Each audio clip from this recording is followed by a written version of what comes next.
लेते हैं, क्योंकि इसके अलावा अब ये सिलेक्शन ही है इनका, जो मेरिट से आएंगे और उनकी फिर काउंसलिंग की जाएगी और काउंसलिंग से उनको जो स्कूल या कॉलेज जो बीएसटीसी की है उसमें इनको मिलेगा। अब की बार कुछ बच्चे कम हैं, पिछली बार 6,70,000 के लगभग थे, अब की बार 4,70,000 के लगभग हैं। इसका कारण ये रहा कि जो एनसीटी ने जो गाइडलाइन चेंज की कि L1 और L2 में दोनों में बीएड के बच्चे बैठ सकते हैं। हालांकि ये मैटर हाई कोर्ट में सब जुडिश है, इनकी एग्जाम दिला दी गई है, लेकिन शायद रिजल्ट के लिए अभी हाई कोर्ट ने रोका हुआ है। तो निश्चित रूप से उस कारण से ये प्रभावित हुआ है, और अगर यही नियम कानून कायदा रहता है तो अब आने वाले समय में और भी ज़्यादा इसके ऊपर प्रभाव पड़ने वाला है, क्योंकि नेचुरली जो बीएड ग्रेजुएशन करने के बाद में करता है वो बच्चा जो हायर सीनियर सेकेंडरी के बाद में जो बच्चा करता है उससे ज़्यादा टैलेंट होता है, ज़्यादा सीनियर होता है, तो निश्चित रूप से उस पेपर को हल करने में उसके लिए सुविधा रहती है। चूँकि अब भारत सरकार का कानून था, मैंडेटरी था, तो हमने किया, और अब हाई कोर्ट इसकी इंटरप्रिटेशन किस प्रकार से करता है व्याख्या, उसके ऊपर हम लोग आगे से चलेंगे। और अभी जो रिजल्ट जो आएगा, मैं समझता हूँ कि नीट का वो भी इस रिजल्ट के ऊपर ही आधारित होगा, जो हाई कोर्ट कहेगा उसी हिसाब से आगे चलेगा। दूसरा मैं कहना चाहता हूँ कि कल तमाम लोगों को, प्रदेश के लोगों को, प्रशासनिक अधिकारियों को, शिक्षकों को, हमारे विभाग के तमाम अधिकारी, कर्मचारी, शिक्षक, उनको, पुलिस को, माननीय मुख्यमंत्री जी को विशेष रूप से, सामाजिक संगठनों को, पत्रकारों को, मीडिया के लोगों को, सबको धन्यवाद देना चाहता हूं कि इस एग्जाम जो सबसे बड़ी देश की एग्जाम थी उसको पूरी पारदर्शिता के साथ में संपन्न कराने के लिए सबका सहयोग हमको बहुत शानदार तरीके से मिला, और हमारा एक लोक कल्याणकारी सरकार का जो मैसेज था वो पूरे देश में अन्य स्टेट्स में भी गया। और जब दूसरे स्टेट्स के जो बच्चे आए उन्होंने भी कहा कि हमने आज तक ऐसा व्यवस्थाएं नहीं देखी कि हमको बाकायदा तिलक लगा करके गांव के लोग, एनजीओ, भामाशाह वो भेज रहे हैं, पुलिस वाले सेंटर पे छोड़ के आ रहे हैं, और पूरे खाने और रहने का इंतजाम किया जा रहा है। तो माननीय मुख्यमंत्री जी ने जब बजट घोषणा की थी कि हम राजस्थान रोडवेज की बसों में फ्री करेंगे, तो जब ये संज्ञान में आया कि ये बच्चे राजस्थान रोडवेज की बसों में नहीं जा पाएंगे, तो मुख्यमंत्री जी ने एक बैठक बुला करके ये घोषणा की कि हम लोग सबको फ्री करेंगे, प्राइवेट बसों का अधिग्रहण करेंगे और उसका पैसा सरकार देगी। तो इससे बढ़िया कोई निर्णय मैं समझता हूँ हो नहीं सकता। इस परीक्षा को पारदर्शिता के साथ संपन्न कराने के लिए भी माननीय मुख्यमंत्री जी ने विभाग के प्रस्तावों को स्वीकार करते हुए जो कड़े फैसले और पूरे पुलिस प्रशासन को पूरी मुस्तैदी के साथ में लगाया, और जो लोग पाए जाएंगे उनको बर्खास्त किया जाएगा, और अंदर मोबाइल वगैरह नहीं ले जाया जाएगा, चाहे कोई कितना भी बड़ा अधिकारी हो वो नहीं ले जाएगा। तो इससे मैं समझता हूँ कि राजस्थान की साख भी बढ़ी है। जिन बच्चों ने मेहनत की है उनको परिणाम भी मेहनत के मुताबिक मिलेंगे। एक सेंटर जो हमारा अलवर जिले का था उसमें कुछ देरी से ट्रैफिक जाम होने की वजह से पेपर थोड़ा देरी से मिला, और फिर वहाँ के लड़कों ने वहाँ पर परीक्षा देने से इनकार कर दिया। जहाँ पर मौजूदा जो भी अधिकारी थे उन्होंने प्रयास किया, लेकिन चूंकि जब तक जिला कलेक्टर, जिला प्रशासन आता, समझाइश करता, तब तक काफ़ी देर हो चुकी थी। लेकिन सेकंड पारी का जो एग्ज़ाम है वो पूरे तरीके से वहाँ पर जो सेंटर पे थे उसको सबको ले आया गया।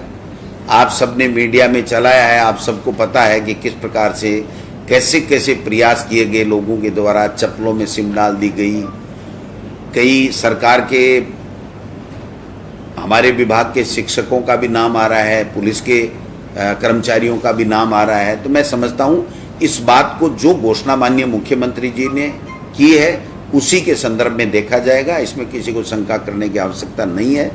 लेकिन मैं इतना कहना चाहता हूं कि जो रीट का एग्जाम 25-26 लाख बच्चों का जो राजस्थान में हुआ, जिसका गिनीज बुक में नाम लिखा जाएगा, अगर गिनीज बुक वाले हमारी बात मानेंगे तो, और जिस तरीके से शानदार तरीके से दिया गया, आप सोशल मीडिया में उनके कमेंट्स देखिए, जो बच्चे बाहर से, एमपी से, यूपी से, बिहार से आए, वो ये कह रहे हैं हमने ऐसा उत्सव कभी नहीं देखा।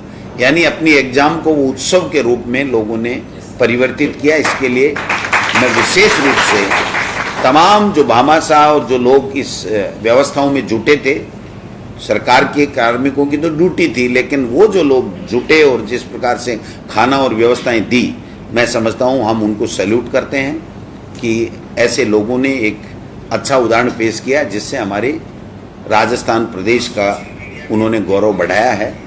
मैं समझता हूं कि ये सारी की सारी चीज़ें आपको बतानी इसलिए ज़रूरी थी कि कल सब लोग जिज्ञासा कर रहे थे किस प्रकार से होगा।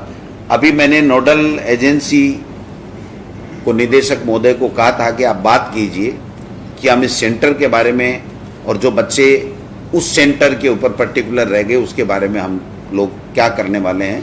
इन्होंने वहाँ के चेयरमैन और सेक्रेटरी से बात की है, वो ये कह रहे हैं कि जो सेंटर पूरा का पूरा रह गया था उसका पेपर हम जल्दी से जल्दी दोबारा बनवा करके एक सेंटर पे या 2 सेंटर पे जैसे भी उनको ठीक लगेगा वो उनकी एग्ज़ाम हम दोबारा लेंगे और दोबारा लेने के बाद में हम लोग रिजल्ट जारी करेंगे। ये जो बात उन्होंने नोडल एजेंसी ने कही है। फिर भी अगर कोई दिगर बात आएगी तो विभागीय स्तर के ऊपर उसकी जांच कमेटी भी बैठा दी जाएगी। अगर कोई किसी तरह की कोई बात आती है ऐसी जिसके लिए जांच किया जाना जरूरी है तो उसकी जांच कमेटी भी हम लोग बढ़ा देंगे। जो पेपर पहुंचना चाहिए था 8:30 बजे, वो 10:20 के ऊपर पहुंचे। तो ट्रैफिक जाम होने की वजह से जो एक तरीके से प्रशासनिक चूक रही है, हालांकि उनको एक कह दिया गया है कि आपको इतना समय हम ज़्यादा दे देंगे, लेकिन हर तरह के लोग रहते हैं, उसके ऊपर वो राजी नहीं हुए और वो एग्ज़ाम नहीं हो पाई।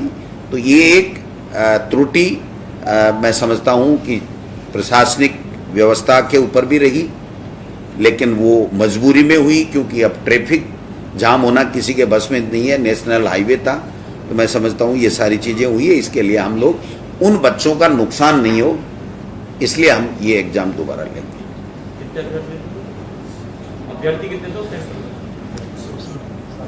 शायद 600 के लगभग थे। मैं क्योंकि नोडल एजेंसी अलग है तो हम इसमें ज़्यादा नहीं पढ़ते सरकार वाले, हम कहते हैं जो था। अभी मैंने पूछा कि आप क्या करने जा रहे हैं, क्या निर्णय लिया नोडल एजेंसी, तो उन्होंने कहा हम दोबारा एग्ज़ाम इनकी लेंगे और मुझे तो जो कहा गया 15-20 दिन में हम लोग इनकी एग्ज़ाम की व्यवस्था कर देंगे। तो मैं समझता हूँ कि 15-20 दिन में, 2 दिन आगे पीछे भी हो सकता है, लेकिन जल्दी एग्ज़ाम दे करके उन बच्चों का कोई नुकसान नहीं हो, इस बात को हम सुनिश्चित करें। देखिए, जो आप सबने देखा होगा कि जहाँ जहाँ भी पुलिस की मुस्तैदी के साथ में, प्रशासन की मुस्तैदी के साथ में जो लोग गड़बड़ करते पाए गए, उन लोगों के खिलाफ कार्रवाई हुई है। और ये कार्रवाई जब इतने लोगों के खिलाफ हुई है तो अगर इनकी चेन सर्किल आगे जाएगी तो जितने आगे तक जाएगी उतने आगे तक हमारी सरकार, जो भी एजेंसीज हैं जांच करने वाली, वो ले जाएंगे। और एक व्यक्ति के बारे में भी अगर हमें कोई इस तरह का कोई संज्ञान होता है कि उसने गड़बड़ की है तो उसको पूरी तरीके से तहकीकात करके, पूरी तरीके से जांच कर करके और पारदर्शिता के साथ में इसका रिजल्ट जारी कराया जाएगा। अब वो तो देखो नोडल एजेंसी का काम है। जो परीक्षा होने के बाद ही पूरी परीक्षा का रिजल्ट एक साथ ही जारी किया जाएगा, अलग-अलग जारी किया जाएगा? वो इससे कोई लंबा चौड़ा फर्क पड़ने वाला नहीं है। वो नोडल एजेंसी जो चाहे जैसे करे, उसमें सरकार का कोई रोल नहीं रहता है, क्योंकि उनका भी रिजल्ट आना है। ये तो एलिजिबिलिटी टेस्ट है, तो एलिजिबिलिटी टेस्ट में जो नंबर जिसके आएंगे वो आएंगे, मेरिट एक बार ये मैं कह सकता हूं कि टोटल रिजल्ट आने के बाद में सिलेक्शन की मेरिट बाद में बनाई जाएगी। बड़ोदरा जी, जिस तरह से इस बार सख्ती हुई है तो आने वाले एग्जाम के अंदर भी इसी तरह की सख्ती देखने को मिलेगी या इससे भी और ज्यादा जो है सख्ती मिलेगी? बिल्कुल, देखिए अब इससे कई चीजें सूचनाएं मिली हैं कि किस तरीके से ये लोग बाग नकल कराते हैं, कैसे कैसे गिरोह सक्रिय रहते हैं, कैसे कैसे मिले हुए होते हैं। तो जो हमें इन चीजों का पता प्रशासन को पता चलता है तो उससे आगे के समय में उनको और ज़्यादा अच्छे तरीके से और ऐसी नकलें नहीं हो या गड़बड़ियाँ नहीं हो उसको रोकने के लिए हम लोगों के पास में जो एजेंसीज हैं उसको क्लू मिलते हैं और जिससे और ज़्यादा बेहतर तरीके से आगे के एग्जाम्स हो सकें। अच्छी परीक्षा रही सभी ये कह रहे हैं, लेकिन खासतौर से नकल गिरोह का आपने पकड़ा नहीं, घर में जिन लोगों को सिक्योरिटी में लगाया था शिक्षक ज्यादा पकड़ में आए हैं, पुलिस के कर्मचारी पकड़ में आए, तो ये भी एक सबक होगा अगली बार। देखिए, निश्चित रूप से हमें पता था कि सरकारी अधिकारी कर्मचारी अगर इसमें शामिल हो जाए तो उस जो मेहनत की है उस बच्चे के साथ में अन्याय होगा। इसीलिए इतना कड़ा फैसला हिंदुस्तान में किसी स्टेट में नहीं लिया गया कि सरकारी कार्मिक को बर्खास्त किया जाएगा, कभी कहीं नहीं लिया गया। सरकार की मंशा बहुत साफ और स्पष्ट है कि हम लोग ऐसे लोगों को कतई नहीं बख्शेंगे। जो लोग मेहनत करते हैं, जो बच्चे मेहनत करते हैं, उनको ईमानदारी से उनका रिजल्ट मिलना चाहिए। तो मैं समझता हूं कि जिन जिन कार्मिक पाए गए हैं, अब इतने बड़े अथाह समूह में 8 करोड़ लोगों में आप किसको क्या कैसे पहचान सकते हो? जब कोई चीज़ सामने आती है तभी ये चीज़ें होती हैं। लेकिन इससे निश्चित रूप से आगे आने वाली परीक्षाओं में और ज़्यादा पारदर्शिता रहे, ईमानदारी से परीक्षाएं हों, अच्छे सुव्यवस्थित तरीके से हों, उसमें हम लोगों को मदद मिलेगी। क्योंकि ये लोग चिन्हित हो गए, अब चिन्हित हो गए तो ये तो हो ही गए, अब जांचें चलेंगी। जब जांचें चलेंगी तो इनके आगे तक कहाँ तक कनेक्शन है वो भी जाएगा। तो एक तरीके से इनके जड़ तक पहुंचने में सरकार को मदद मिलेगी। एक सवाल है कि कल बहुत सारे सेंटर पे ये देखने को मिला कि सेकंड लैंग्वेज किसी ने पंजाबी भर रखी थी, किसी ने सिंधी भर रखी थी, वहाँ पेपर पहुँचा ही नहीं। और आनंद कानून में दूसरे सेंटर से जब पेपर मंगाया गया तो कोड अलग हो गए, समय काफ़ी बर्बाद हो गया। तो क्या ऐसे विद्यार्थियों को राहत मिली? हमारे संज्ञान में ऐसी कोई चीज़ नहीं है। ऐसा कोई भी मामला हुआ होगा तो वो नोडल एजेंसी माध्यमिक शिक्षा बोर्ड को अपनी लिखित में शिकायत दे, वो उसके ऊपर परीक्षण उपरांत जो भी निर्णय लेंगे वो उनको लेना है। सरकार का इसमें कोई हस्तक्षेप नहीं। बहुत से परीक्षार्थियों का ये भी आरोप है कि उनको खुले पेपर मिले और ऐसा एक सेंटर पे नहीं हुआ, एक से ज्यादा सेंटर्स पे हुआ। ये सब गलत बात है। इसकी तो ये तो जिसकी तैयारी नहीं होता है वो तरह तरह की बात लगाता है। बहुत से विद्यार्थियों के खोलने की जरूरत कहाँ थी? अगर खुले तब तो एक पेपर ही खुल जाए। सारे पेपर कोई खोलता है क्या? तो खोलने वाला, जब हमने वीडियोग्राफी जहाँ से पेपर उठ रहा है वहाँ से लेकर के बंट रहा वहाँ तक कराई है, तो ऐसे किसी का ये कहना मैं समझता हूँ बिल्कुल गलत है। इस तरह की कोई शिकायत ऑथेंटिक रूप से किसी के सामने नहीं है। पेपर आया 1.5 घंटे पहले आया गया कि एक कांस्टेबल के फोन पर पाया गया तो पुलिस ने मामला पकड़ा। तो क्या इसे माना जाएगा?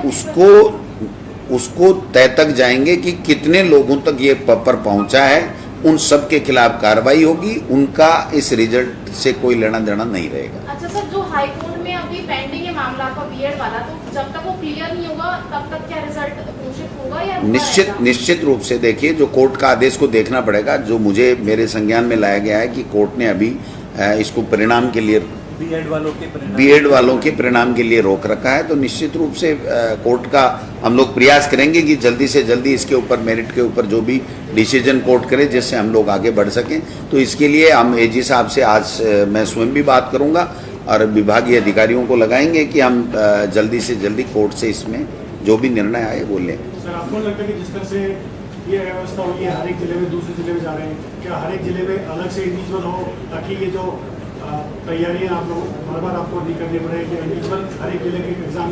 अब देखिए, ये तो जो नोडल एजेंसी होती है उसको तय करना होता है, लेकिन समय समय के ऊपर जब एग्जाम्स होती हैं उससे जब जो अनुभव मिलते हैं उस अनुभव के आधार पर आगे की जो परीक्षाएं होती हैं उसमें जो भी निर्णय लेने होते हैं तो वो लेते हैं। तो मैं समझता हूँ कि इसके ऊपर मेरा ये कहना कि ऐसा होना चाहिए ऐसा होना चाहिए, ये कतई ठीक नहीं। सर, आज से प्राथमिक स्कूलें भी खुल गई हैं, प्राथमिक अच्छा, 18 महीने बाद में खुली।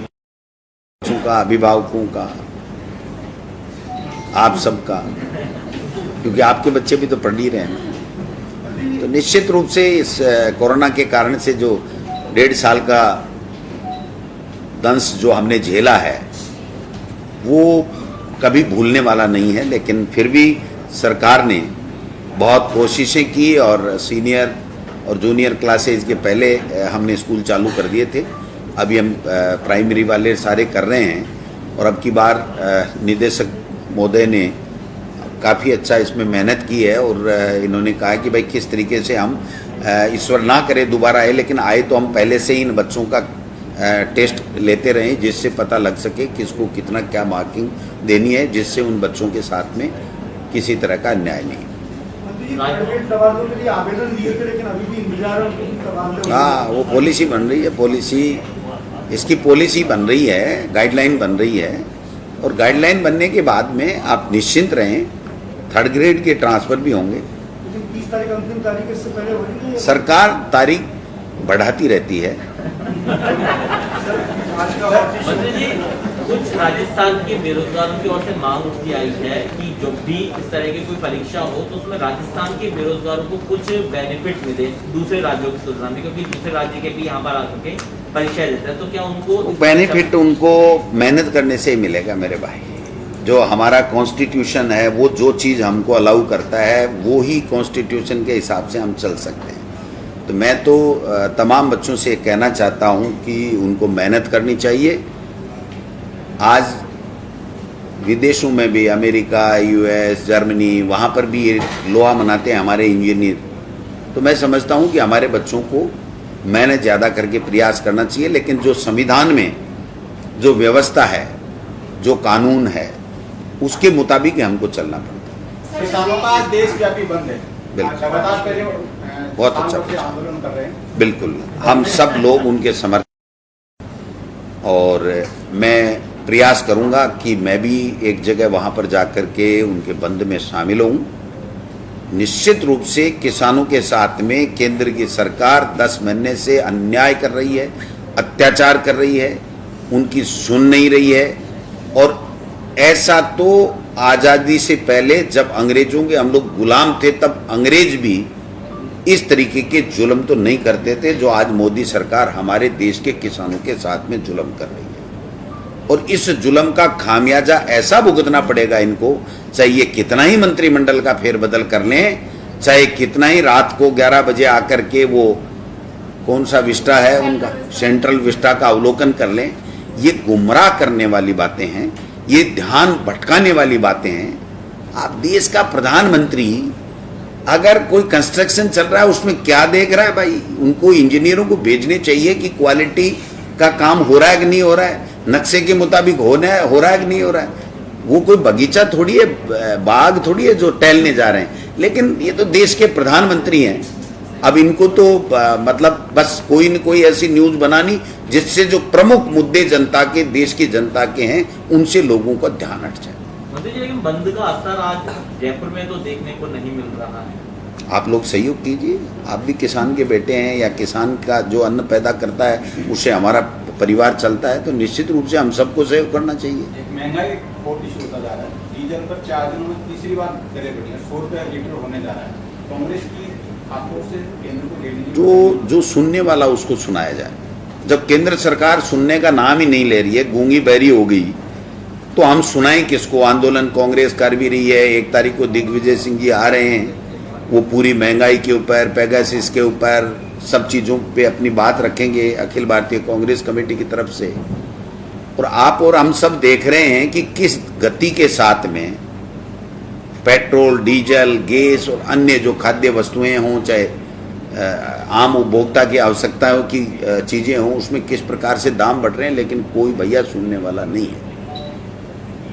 यहाँ तो विदेशों में जाओ, अच्छे अच्छे उद्योगपति मित्रों से बातें करो, फिर ध्यान भटकाने के लिए कोई न कोई मुद्दा ले आओ और फिर ध्यान भटका दो। फिर जब चुनाव आए तो कोई ऐसा मुद्दा ले आओ, हिंदू मुस्लिम ये वो कर करा के और वो दोबारा जो है वो सरकार बना लेते हैं। अब की बार नहीं बनेगी। लेकिन सर ही इस बार 4 साल बाद रीट का एग्जाम हुआ 2018 के बाद 2021 में, इसलिए काफी संख्या में जो है भर्ती इकट्ठे हुए।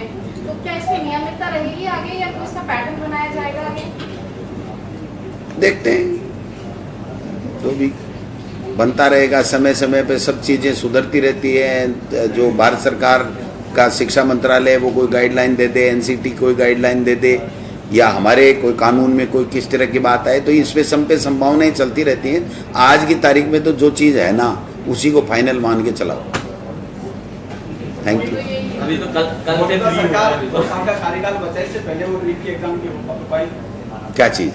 2 साल का और कार्यकाल सरकार है, कभी भी कर सकती है। दोबारा वैकेंसी निकलेंगे तो रीट भी दोबारा होगी, इसमें क्या दो रहा है? 2 साल में अगर 3rd ग्रेड की भर्ती सरकार दोबारा निकालती है तो रीट की एग्जाम भी दोबारा होगी, क्योंकि जो नए बच्चे आज जो बीएड नहीं कर पाए या ग्रेजुएशन नहीं कर पाए, जब तक नए लोग आ जाएंगे तो उनको कम मौका मिलेगा। इसलिए ये तो मैंडेटरी है। किसी भी एग्जाम करने से पहले अगर नया स्टूडेंट आ जाता है तो उसको मौका देना कंपलसरी है। जब नए को मौका दोगे तो पुराने को मना नहीं कर सकते, आप दोबारा दे सकता है अगला। तो सर एक नया प्रयोग किया गया है डायरेक्ट माध्यमिक शिक्षा के द्वारा कि जो बच्चे हैं पहली से लेकर 8वीं 10वीं तक उनका भविष्य खराब नहीं हो, तो किस तरह का एक मतलब कितने लेवल में टेस्ट कराए जाएंगे उनके हिसाब से? इतना बढ़िया प्रयोग क्योंकि वो तो राजस्थान लंबा चौड़ा है, ये अलग से आपको कॉपी भेज देंगे। लेकिन मेरा कहने का मतलब ये है कि हम कोरोना की मार झेलने के बाद में इतने सचेत हो गए कि हमने हमारा ऑनलाइन जो सिस्टम है उसको भी डेवलप किया है, और जब स्कूलें खुल रही हैं तो उसमें किस तरीके से बच्चों का कोरोना नहीं है उसको ध्यान रखा जाए, उनके सिलेबस को कितना कम किया जाए जिससे उनको दिक्कत नहीं हो, और उसके बाद में उनको वर्क बुक दे करके कैसे उनको ठीक किया जाए, और जो परीक्षा टेस्ट वगैरह लेकर के उनका हम लोग ऐसे मूल्यांकन करते रहें हर महीने में, जिससे हमें कभी ऐसी विपदा आए तो हम लोग उसको पूरे भारत में पहला राजस्थान ये सर है। बिल्कुल 100%। आप बहुत से आप और आप भी सब सही हो, लेकिन आपने बहुत सही पूछा कि राजस्थान में ऐसे ऐसे शिक्षा विभाग में, और ये जो रीट वाला है ये तो माननीय मुख्यमंत्री जी को मैं धन्यवाद देना चाहूँगा, और आप थोड़ा सा ढंग से इसको देखना जिससे मिल जाए कि रीटोत्सव मेरे पास जो आ रहे हैं ना, रीटोत्सव में आयोजन में भाग लिया हमने और बहुत आनंद की अनुभूति हुई। तो ऐसे मतलब आयोजन में इसको बदल दिया, तो इसके लिए माननीय मुख्यमंत्री जी और हमारी सरकार में तमाम जो लोग और अभिभावक और मीडिया के बंधु सब बधाई के पात्र हैं, धन्यवाद के पात्र हैं। देखिए अब देखिए राजस्थान को कैसा दिखाना देश और दुनिया में, ये आपके ऊपर निर्भर है। हम तो केवल माउथ मीडिया से कर सकते हैं, बाकी तो मीडिया आपके पास है। Thank you. सुनहरे अक्षरों में दिखा है। माननीय मंत्री जी का बहुत बहुत आभार। कल बहुत सराहनीय था सर इस बात का। आप लोग ये गिनीज में खुद एप्लीकेशन भी लगाओगे? आदरणीय रामधारी सिंह जी दिनकर ने लिखा था इस तरह के जो आपके जैसे व्यक्तित्व के लिए कि जीवन उनका नहीं युधिष्ठिर जो उससे डरते हैं वो उनका जो चरण रोग निर्भय होकर लड़ते हैं। तो आप जिस तरह से राजस्थान की समस्याओं के लिए दिल्ली तक से लड़ रहे हैं, और मैं समझता हूँ कि कोरोना के इस महायुद्ध में आपने विजय हासिल की है, तो निश्चित रूप से आप इसके लिए बधाई के पात्र हैं, और सारा शिक्षा विभाग आपके लिए आभार व्यक्त करता है, आपको बधाई रहता है इस बात के लिए। और पुनः मैं एक बात बता दूं कि पूरे अगर कोरोना के पीरियड को देखा जाए, किस तरह से स्कूलों का संचालन हुआ, किस तरह से घर घर जाकर हमारे अध्यापकों ने बच्चों को पढ़ाया, किस तरह से लर्निंग किया गया, अद्वितीय कार्य करा है, जिसकी तरफ न सिर्फ राजस्थान के लोग बल्कि पूरा हिंदुस्तान एक आशान्वित दृष्टि से देख रहा है। और आप वास्तव में पुनः एक बार बधाई के पात्र हैं।